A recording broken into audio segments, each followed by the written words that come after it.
जय बाळूमामा मित्रांनो, तर आज आषाढी एकादशी सोहळा तुम्हाला माहितीच आहे. पहिले काही व्हिडिओ आपल्या युट्यूबला पडले तर, आणि आज तुम्हाला सांगतो आता पूर्णपणे आपण खंड आपला डोंगरावर आणलाय. तिकडं बघा तुम्ही नजारा कसा आहे. पूर्णपणे आपला खंड डोंगरावर आहे. आणि तुम्हाला दाखवायचे म्हणजे आपले चव्हाण साहेब आदमापूरवरून डायरेक्ट मामाच्या तळावरती सेवेला आलेत बघा. मेंढी माऊलची सेवा घडावी, आषाढी एकादशीचा पण सोहळा घडावा. आपल्या हाताने मामाची सेवा, मेंढी माऊलची सेवा, आशीर्वाद पूर्णपणे या बाळूमामांचा आशीर्वाद घ्यायसाठी, दर्शन घ्यायसाठी पूर्णपणे आदमापूरवर नाही आले. आदमापूरला बाळूमामांची समाधी आहे, मामांचं मंदिर आहे, भव्य दिव्य असं मंदिर आहे. त्या मंदिरावरच त्यांचं सारखं तिथं मंदिरावरच आमचं ते राहतात तिथंच. आणि ती मंदिरावरनं डायरेक्ट इकडं मामाच्या दरबार म्हणजे पूर्णपणे मेंढी माऊली, आता मेंढी माऊलची सेवा करण्यासाठी ही आली तिथं. कारण आदमापूरमध्ये मामांचं मंदिर आहे, सकाळ संध्याकाळ समाधी दर्शन होतं. पण ह्या मामांची मेंढी माऊली तिथं आदमापूरमध्ये नसते. पूर्णपणे मामांच्या पालख्या पूर्ण असे महाराष्ट्रभर, कर्नाटक असतील, आंध्रा म्हणजे पूर्ण जगात मामांच्या पालख्या पसरल्या आहेत.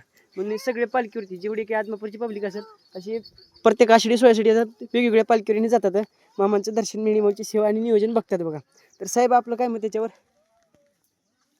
आज आषाढी एकादशी हां आमच्या चुलते वारल्यामुळे पंढरपूरची वारी माझी चुकली, हां म्हणून माझा आज योग इथं मिळाला मला हां की 12 नंबर बग्यावर यायचा. हां आणि मी उद्या पंढरपूरच्या जवळ 16 नंबरच्या बग्यावर जाणार होतो, हां पण तिथला योग नसल्यामुळे आज मला इथं आला.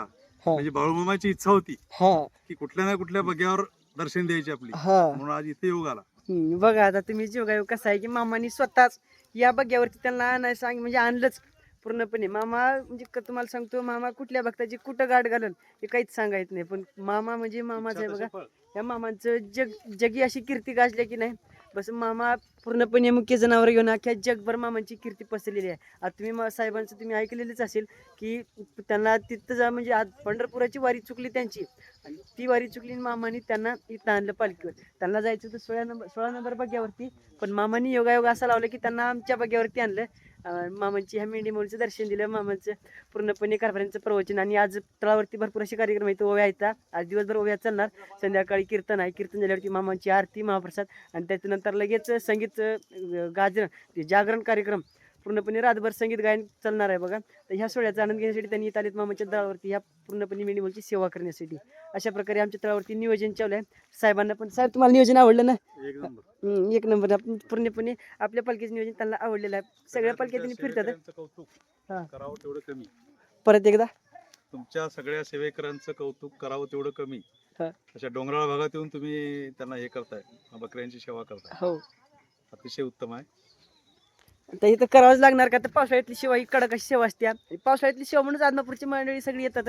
कारण ती काल जे पहिली मी एक ब्लॉग सोडलाय त्या पब्लिकने म्हणजे त्या मंडळीने मला सांगितलं की आम्ही पावसाळ्यात सेवा करतो. कारण पावसाळ्यातली सेवा हीच खरी सेवा असते. कारण अशा डोंगरामाळानं पूर्णपणे मेंढी माऊलीची पावसाची बेजारी होत्या, आणि ह्या बेजारीतच खरा मामा असतो असं त्यांनी मला सांगितली होती. हे त्यांचं मी मत काल घेतलं. तर एकदा आपण मामांचं गजर करूया.